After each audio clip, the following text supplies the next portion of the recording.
저와 여러분은 예수님과 함께 십자가에서 죽었기 때문에 율법에 대해 죽었습니다.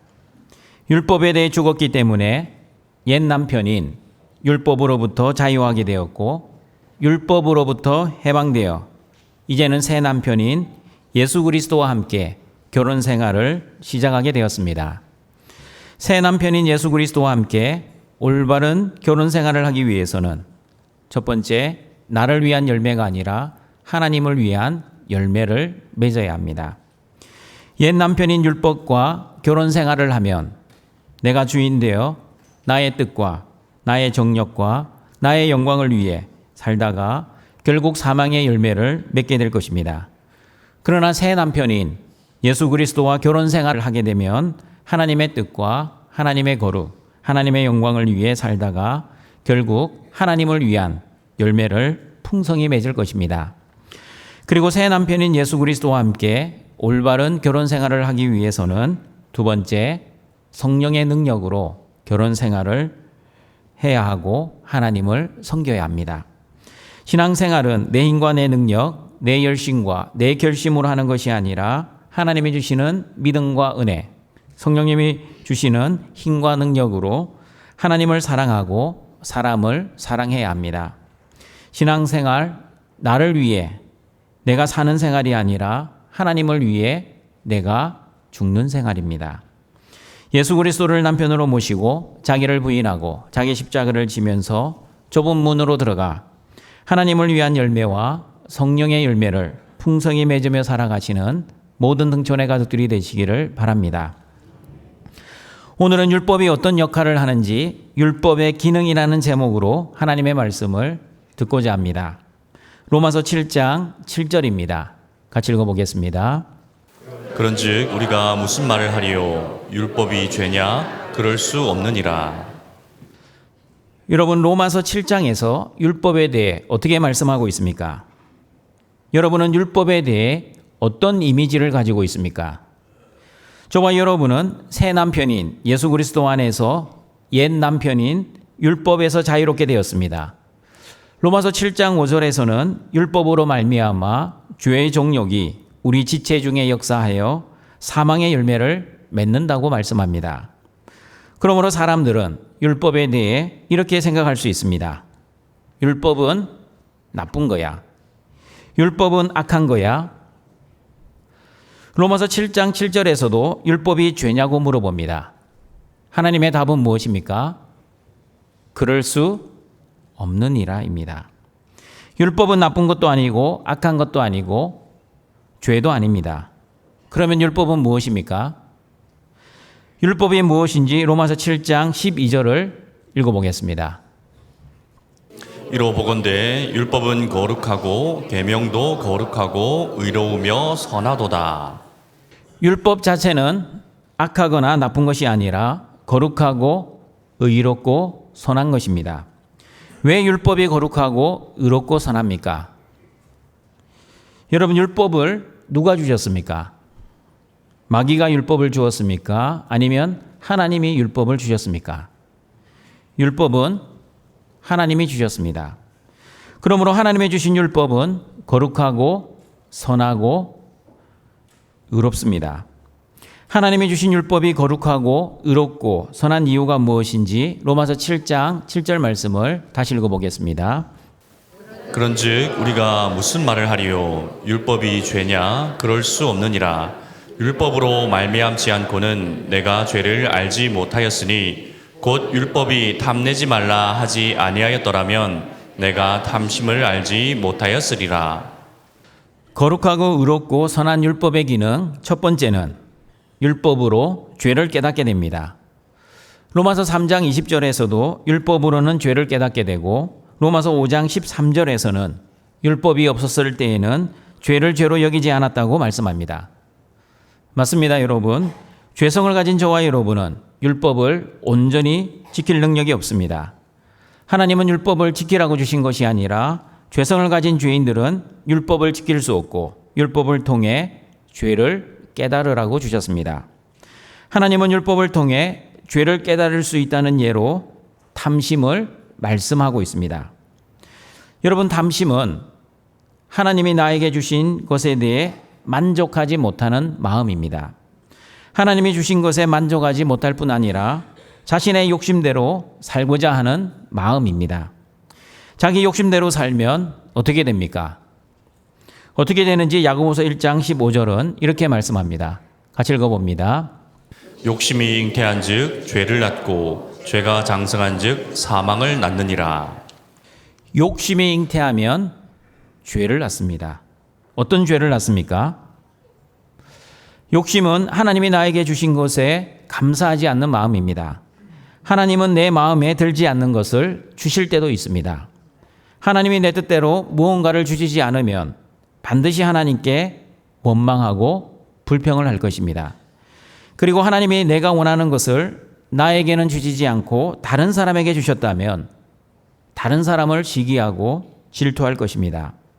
그러므로 여러분, 욕심은 원망과 불평, 시기와 질투를 야기하는 죄의 통로가 될 뿐 아니라 실제 행동으로도 죄를 유발할 것입니다. 그러므로 하나님께서는 십계명 10번째 계명으로 내 이웃의 집을 탐내지 말라고 말씀하셨습니다. 만약 율법이 탐심을 죄라고 하지 않으면 죄성을 가진 죄인들은 탐심이 죄인 줄도 모르고 살았을 것입니다.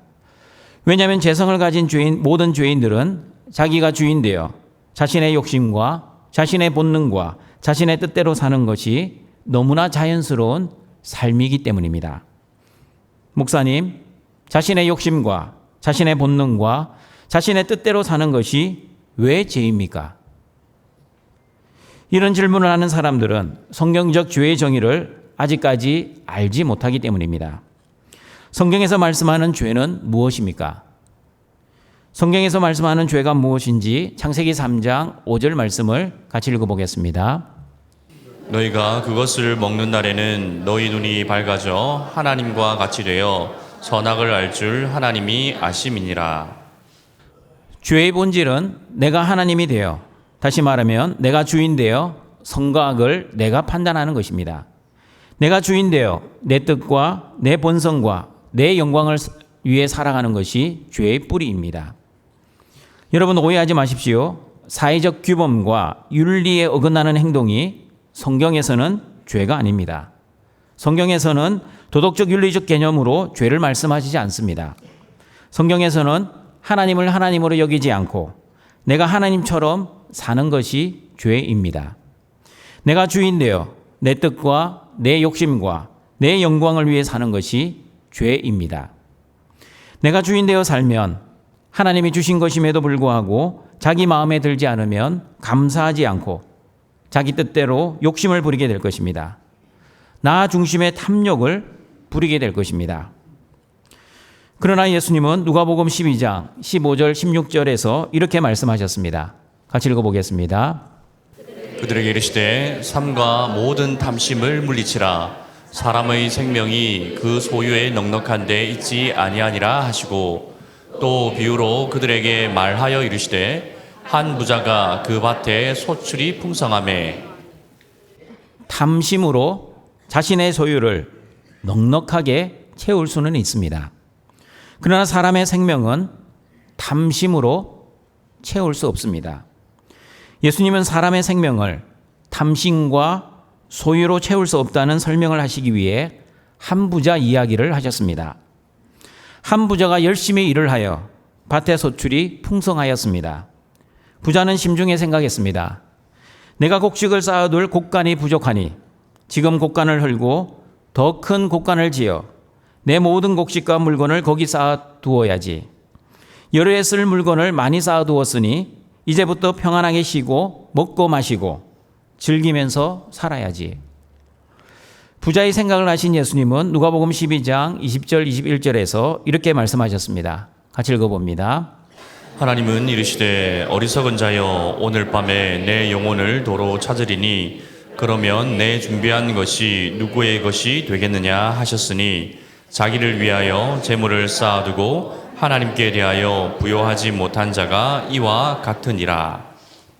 생명은 나의 소유에 달려있지 않고 하나님의 손에 달려 있습니다. 생명의 주인 되신 하나님께서 오늘이라도 부르시면 아무도 거부할 수 없습니다. 왜냐하면 내 생명은 내 것이 아니라 하나님의 것이기 때문입니다.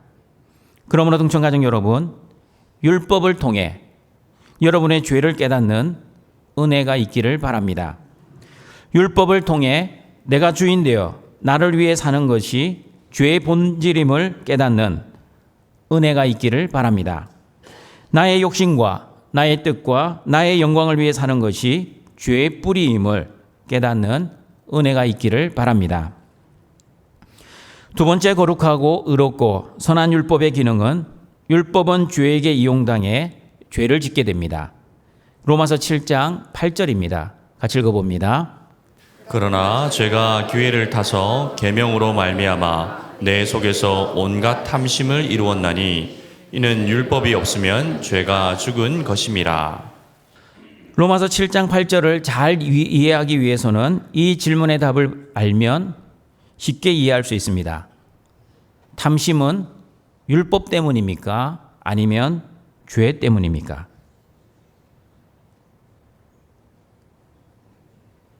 질문을 이해 못하셨습니까?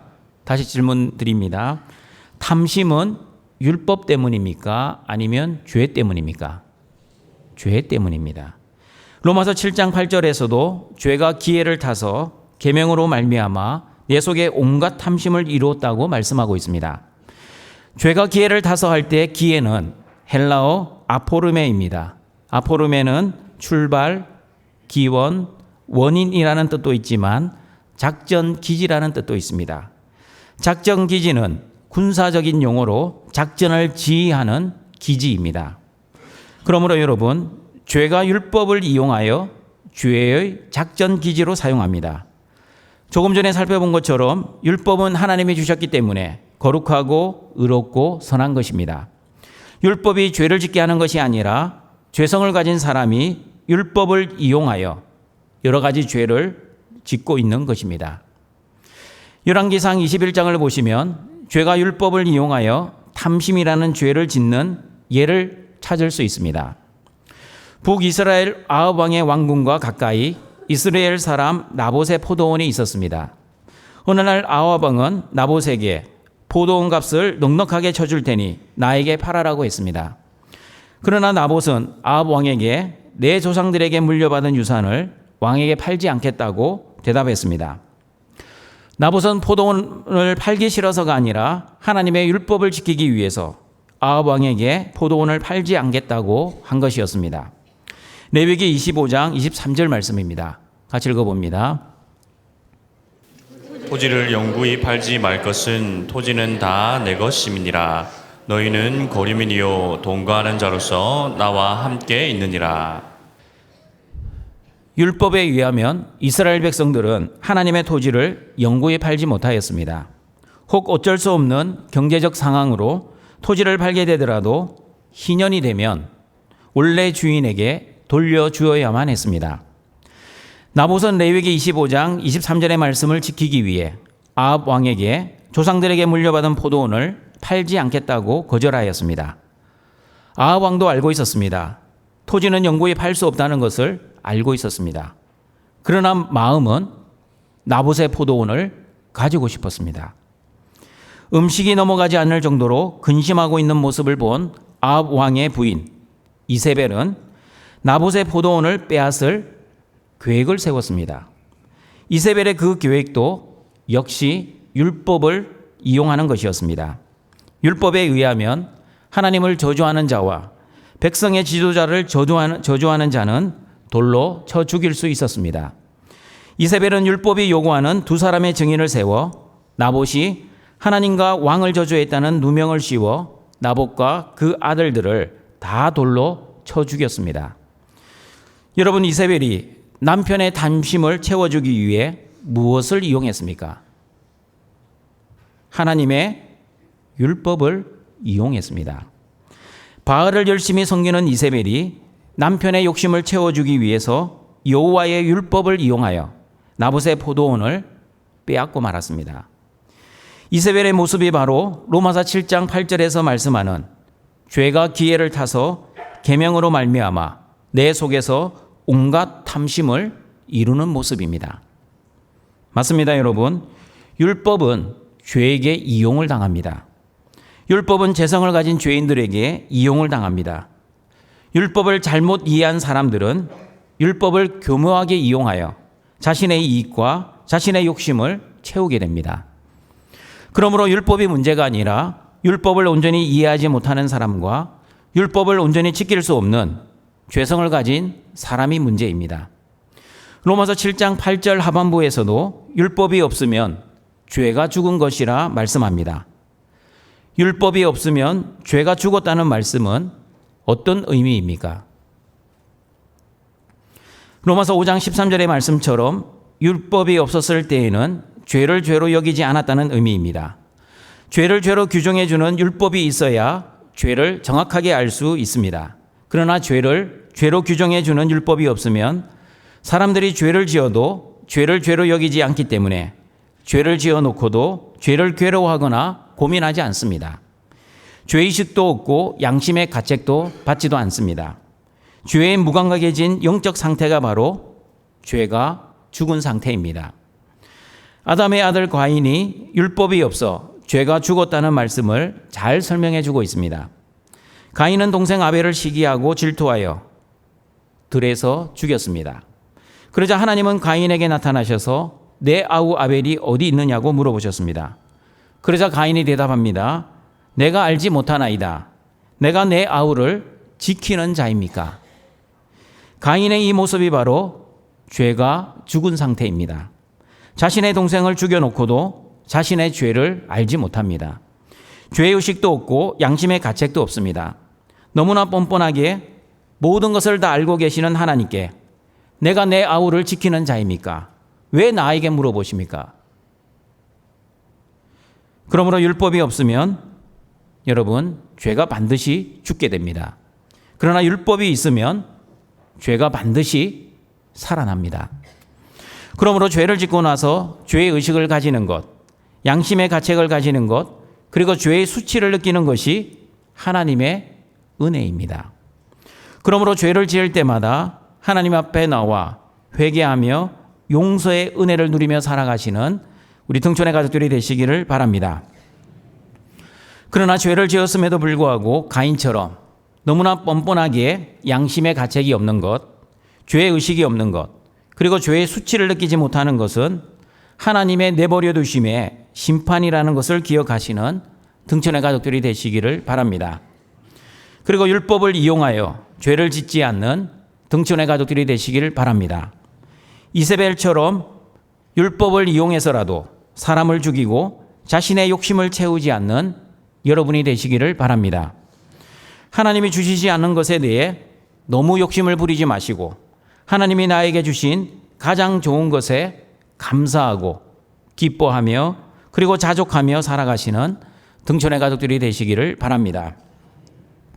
로마서 7장 9절의 말씀처럼 전에 율법을 온전히 깨닫지 못했을 때에는 내가 살아 내 마음대로 죄를 지으며 살았지만 율법을 온전히 깨닫고 난 이후에는 죄를 죄로 자각하고 죄로 인해 하나님의 심판을 받아 죽어야 하는 존재임을 깨닫는 은혜가 여러분에게 임하시기를 바랍니다.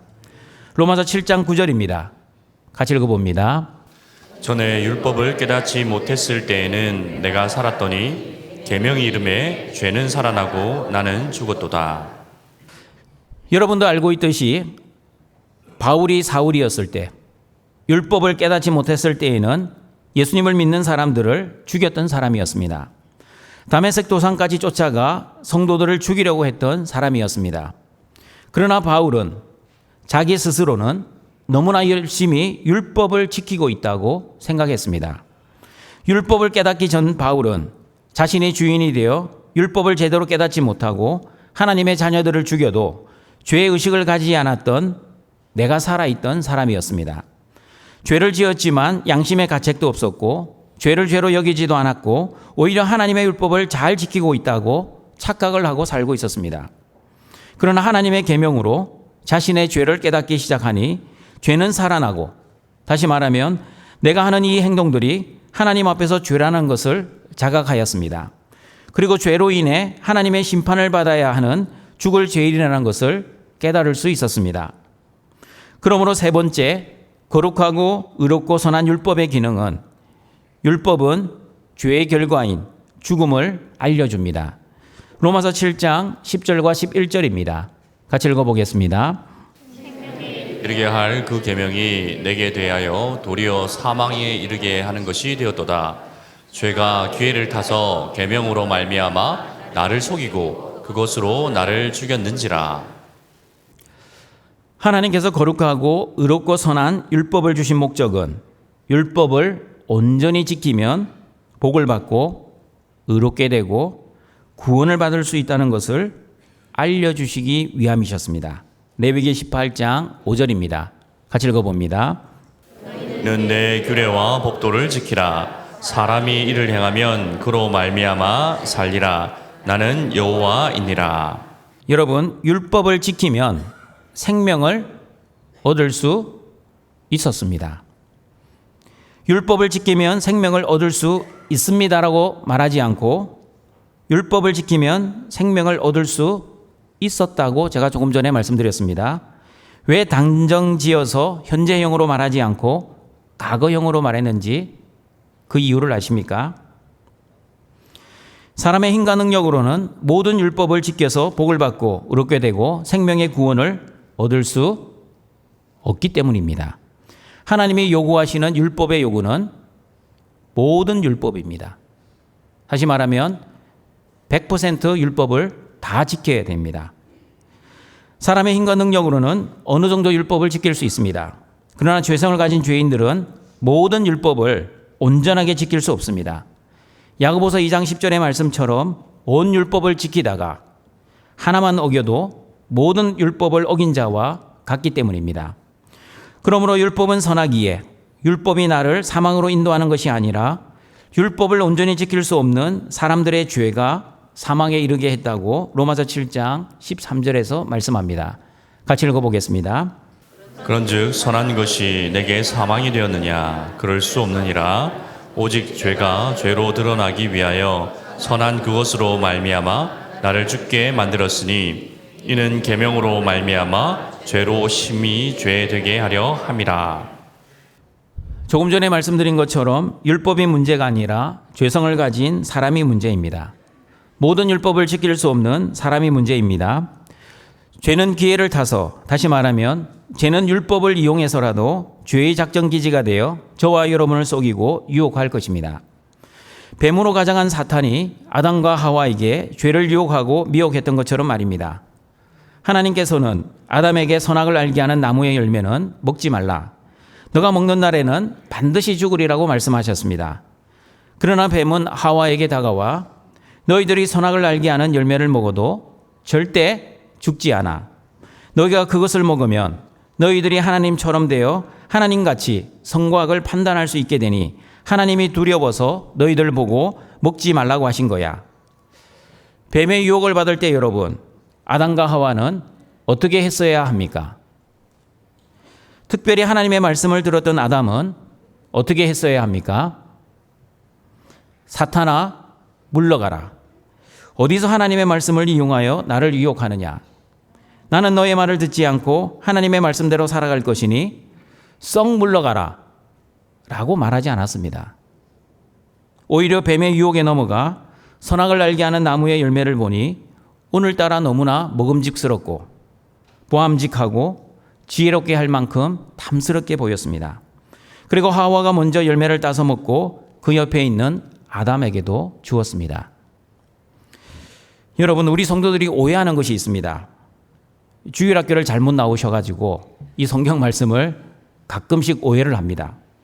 뱀이 하와를 유혹할 때 하나님의 말씀을 들은 아담이 없을 때, 하와가 혼자 있을 때 뱀의 유혹을 당하여 그 유혹에 넘어간 하와가 먼저 먹고 그 다음에 아담을 만나 아담에게도 선악을 알게 하는 나무의 열매를 주어서 아담이 먹게 되었다라고 잘못 알고 있습니다. 창세기 3장 6절을 보시면 아담과 하와가 따로 있었던 게 아니라 함께 있을 때 뱀이 하와를 유혹했다라고 말씀합니다. 창세기 3장 6절 말씀 같이 읽어봅니다. 여자가 그 나무를 본즉 먹음직도 하고 보암직도 하고 지혜롭게 할 만큼 탐스럽기도 한 나무인지라.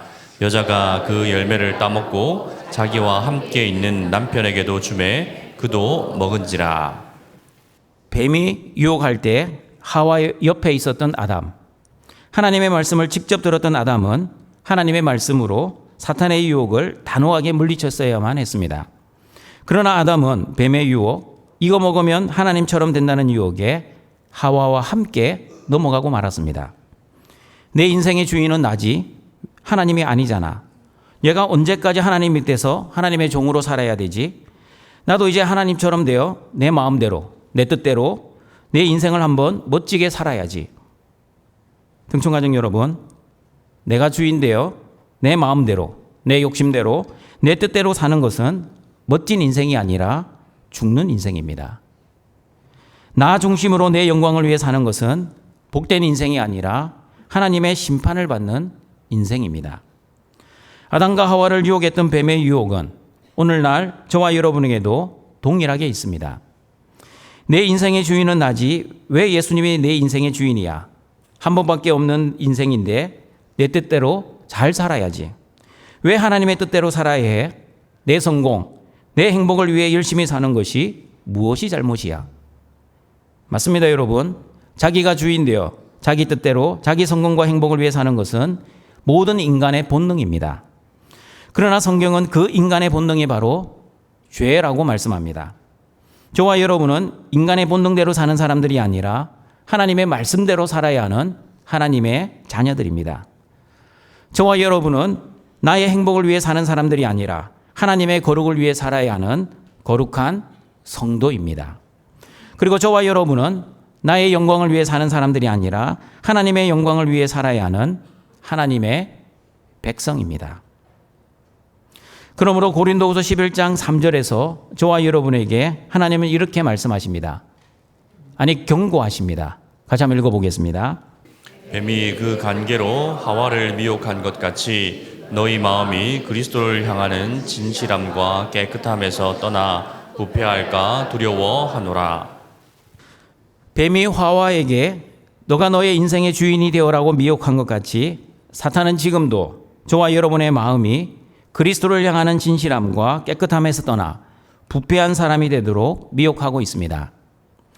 예수님만이 나의 주와 그리스도이신데 예수님을 주인으로 모시지 않고 여전히 자신이 주인 되어 살아라고 사탄은 우리를 미혹합니다. 성공하고 잘 나가고 형통할 때는 예수님을 주인으로 모시고 살다가 실패하고 힘들고 어려울 때는 자신이 주인 되어 예수님을 주인으로 믿지 않고 하나님을 원망하고 불평하게 합니다. 여러분, 내가 주인 되어 내 뜻대로 환경이 되지 않을 때 하나님을 원망하고 불평하는 것이 그리스도를 향하는 진실함과 깨끗함에서 떠난 부패한 마음의 상태입니다. 시편 23편을 보시면 여호와가 나의 목자이시면 부족함이 없는 인생을 살아갈 수 있다고 말씀합니다. 여러분은 여호와는 나의 목자시니 내게 부족함이 없다는 그 말씀을 믿으십니까? 여러분이 그 말씀을 믿는지 안 믿는지 증명해 보겠습니다. 여러분이 잘 들어보시고 나는 진짜 여호와를 나의 목자로 믿고 있는지 아니면 믿고 있는 척 하는지 한번 점검해 보시길 바랍니다. 시편 23편을 보시면 목자 되신 여호와가 나를 푸른 초장으로 인도하신다고 말씀합니다.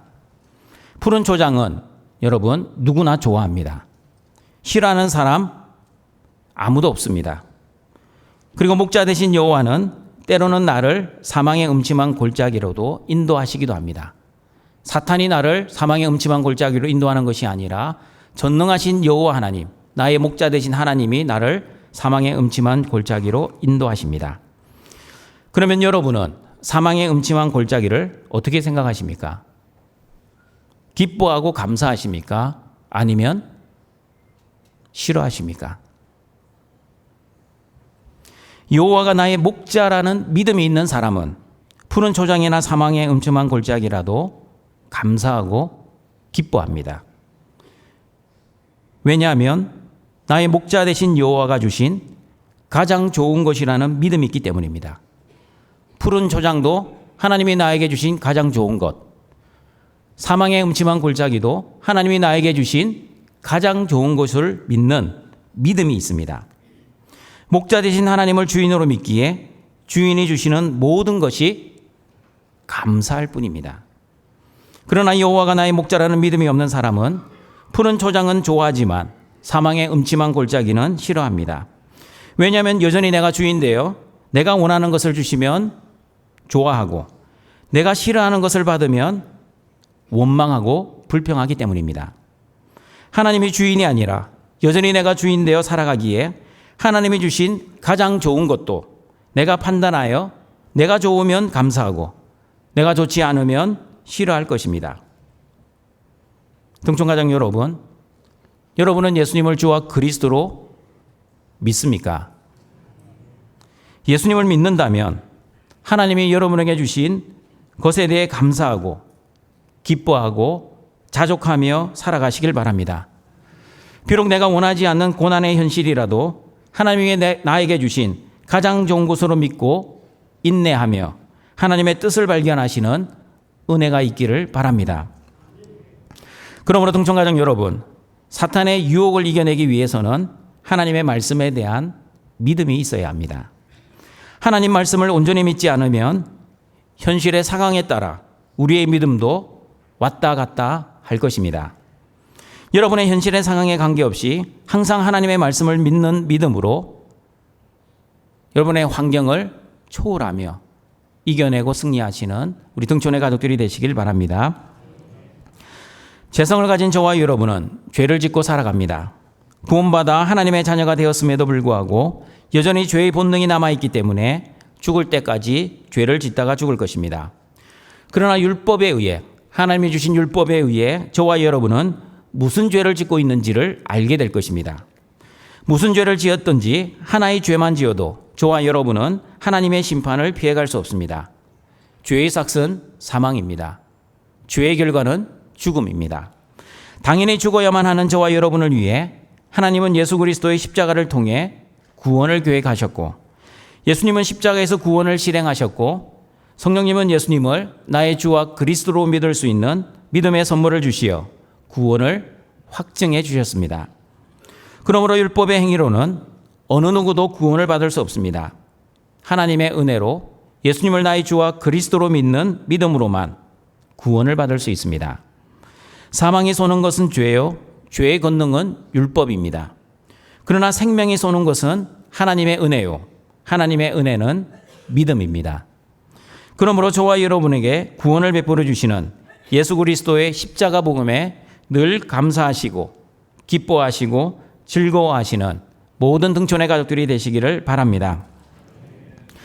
말씀을 정리하도록 하겠습니다. 저와 여러분은 율법의 행위로 구원을 받지 않고 예수님을 나의 주와 그리스도로 믿어 구원을 받았습니다. 그렇다고 하나님이 주신 율법은 악하거나 나쁜 것이 아닙니다.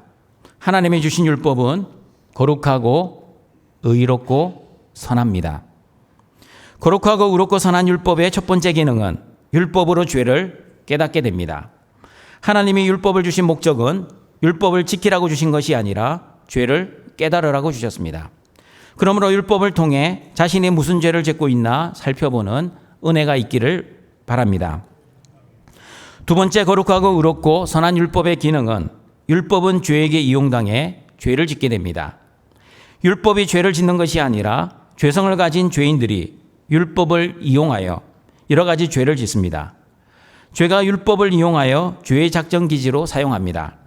그러므로 여러분도 율법을 이용하여 여러분의 탐심을 채우지 마시고 율법을 온전히 이해하여 죄를 죄로 여기고 죄를 지을 때마다 양심의 가책을 받아 죄를 회개하는 은혜가 여러분에게 임하시기를 바랍니다. 세 번째, 거룩하고 의롭고 선한 율법의 기능은 율법은 죄의 결과인 죽음을 알려줍니다. 율법을 온전히 지키면 복을 받고 의롭게 되고 구원을 받을 수 있었습니다. 그러나 율법을 온전히 지킬 사람이 이 세상에는 한 명도 없습니다. 그러므로 율법을 온전히 지킬 수 없는 사람들의 죄가 모든 사람을 사망에 이르게 하였습니다. 죄에게 이용당한 율법은 우리를 죽음으로 인도하지만 나의 주와 그리스도 되시는 예수님은 저와 여러분을 생명으로 인도할 것입니다.